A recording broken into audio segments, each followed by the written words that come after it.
Hey guys, it's Saga from TechWorks. In this video, I will put the dual cameras on the Redmi Note 7 Pro versus the ones on the Mi A2. Mi A2 was a pretty underwhelming follow-up to the amazing Mi A1. It was, and still is, a very promising budget smartphone, but one of the major reasons for it not doing well at the launch was its high price, at least here in India. Since then, its prices have dropped down substantially, and now many people are considering it because it still has a great set of cameras. But are these cameras good enough to take on the 48 megapixel Sony IMX 586 sensor on the Redmi Note 7 Pro, which by the way also comes with a processor which has better image processing? That's what we are going to try and find out in this video. Most of you guys already know the camera specs on both these phones by now. But for those who don't, I will leave them here on this slide. You can pause the video and go through them if you want. Before we proceed to the image and video samples, if you are new to this channel, please make sure to hit the subscribe button and the bell icon next to it. That way, you won't miss out on any of the amazing videos coming up on this channel. In daylight, both capture a lot of information in each of their shots. As we zoom in on some of these images, we can see that the shots from the Note 7 Pro are a bit sharper and more detailed. Both of them also have a slightly different way of capturing colors. Note 7 Pro has AI scene detection, which helps it select right camera settings for a particular scene. Most of the images from the Note 7 Pro are brighter and colors are more saturated compared to the Mi A2. Here is an image of a flower that I shot at dawn.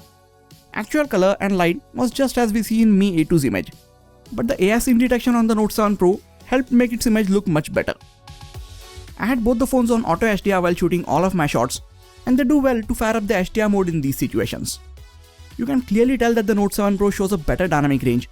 It brings out much more details from the shadows and preserves the colors in the highlights than the Mi A2. Coming to the close-up shots, both of them are doing an excellent job. There is a slight green tint in some of the Mi A2's images, but the subject that you are trying to capture is in perfect sharp focus and the background is very nicely blurred out. Note 7 Pro has a bigger physical sensor, so even if the Mi A2 has a slightly wider aperture of f1.75 against the f1.8 on the Note 7 Pro, background in Note 7 Pro's images is a bit softer. A2 has a better minimum focusing distance, so with it, you can get much closer to the subject compared to the Note 7 Pro and still be able to set the focus accurately. Now let's check out a few portrait mode images from both these phones. I use this mode on my smartphones all the time. I almost exclusively shoot in portrait mode whenever I have people or pets in my shots. Smartphones these days have got really good at detecting the edges and separating the subject from the background. Mi A2 tried and does well here, but the Note 7 Pro is even better. It shows better skin tones and dynamic range, and the background blur in its images look much more natural compared to the Mi A2's images. We again see a slight green tint in the portrait shots from the Mi A2. I don't see a lot of people talking about it, but this problem has been there since the launch of the A2 and Xiaomi is yet to fix it. Both can take portrait mode images of objects. Again, both are very good at detecting the edges of the object that you want to be in focus and separating it from rest of the background. But the colors, background blur and overall image in general is better from the Note 7 Pro. Mi A2 is almost a year old and I think it is still holding up pretty well. It's just that the Note 7 Pro with its new sensor and processor is giving even better results. As the light goes down, let us see if the Mi A2 with its dedicated secondary low light camera can match the Note 7 Pro's performance. Here are a few evening shots. Sun had set and it just started getting dark. Again, A2 captured the scene as it was, while the Note 7 Pro's AI scene detection made the image a lot brighter.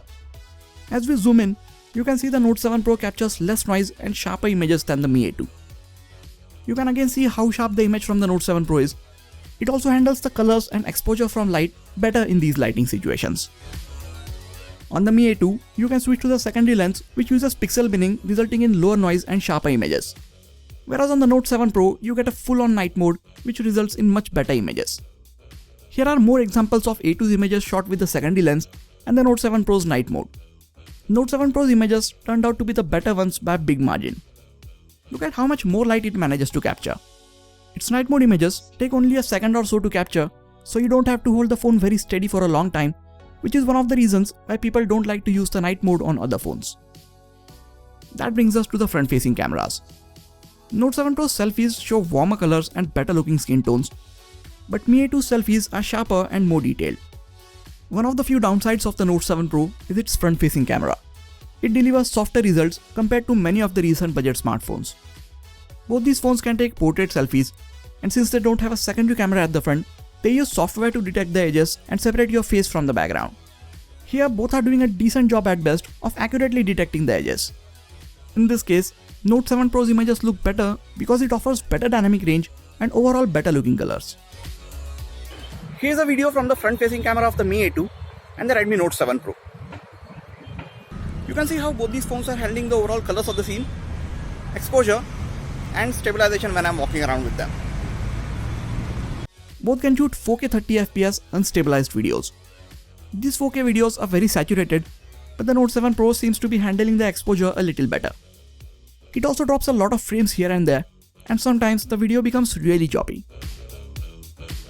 1080p 30fps videos are electronically stabilized on both, and here again Note 7 Pro drops a few frames. Sometimes the videos are so choppy from the Note 7 Pro that it is almost unusable. Hopefully, Xiaomi fixes this with a software update soon. So after looking at all the image and video samples, I think it is safe to say that the Note 7 Pro is better than the Mi A2. That being said, Mi A2 is still doing a good job, and with a bit of editing, you can make its images look really good. If you are planning to get a new phone and trying to make a decision between these two phones, then definitely go with the Note 7 Pro. But if you already have the Mi A2, then I would say wait for the Mi A3 for a couple of months before you decide to upgrade to the Note 7 Pro. Until then, your phone is good enough for most of the day-to-day snaps. What do you think about the cameras on both these phones? Do you think the Note 7 Pro is enough of an upgrade over the Mi A2 in terms of its camera performance? Whatever your thoughts are, let me know in the comments. If you are looking to purchase any of these smartphones, I will appreciate if you get them from the affiliate links in the description section. It helps the channel out at no extra cost to you. That is it for this video guys. Please hit the like button if you enjoyed this video and subscribe to the channel for more quality tech videos like this. You can also check out some of the other videos from this channel. This has been Sagar, and I'll catch you guys in the next video. Take care.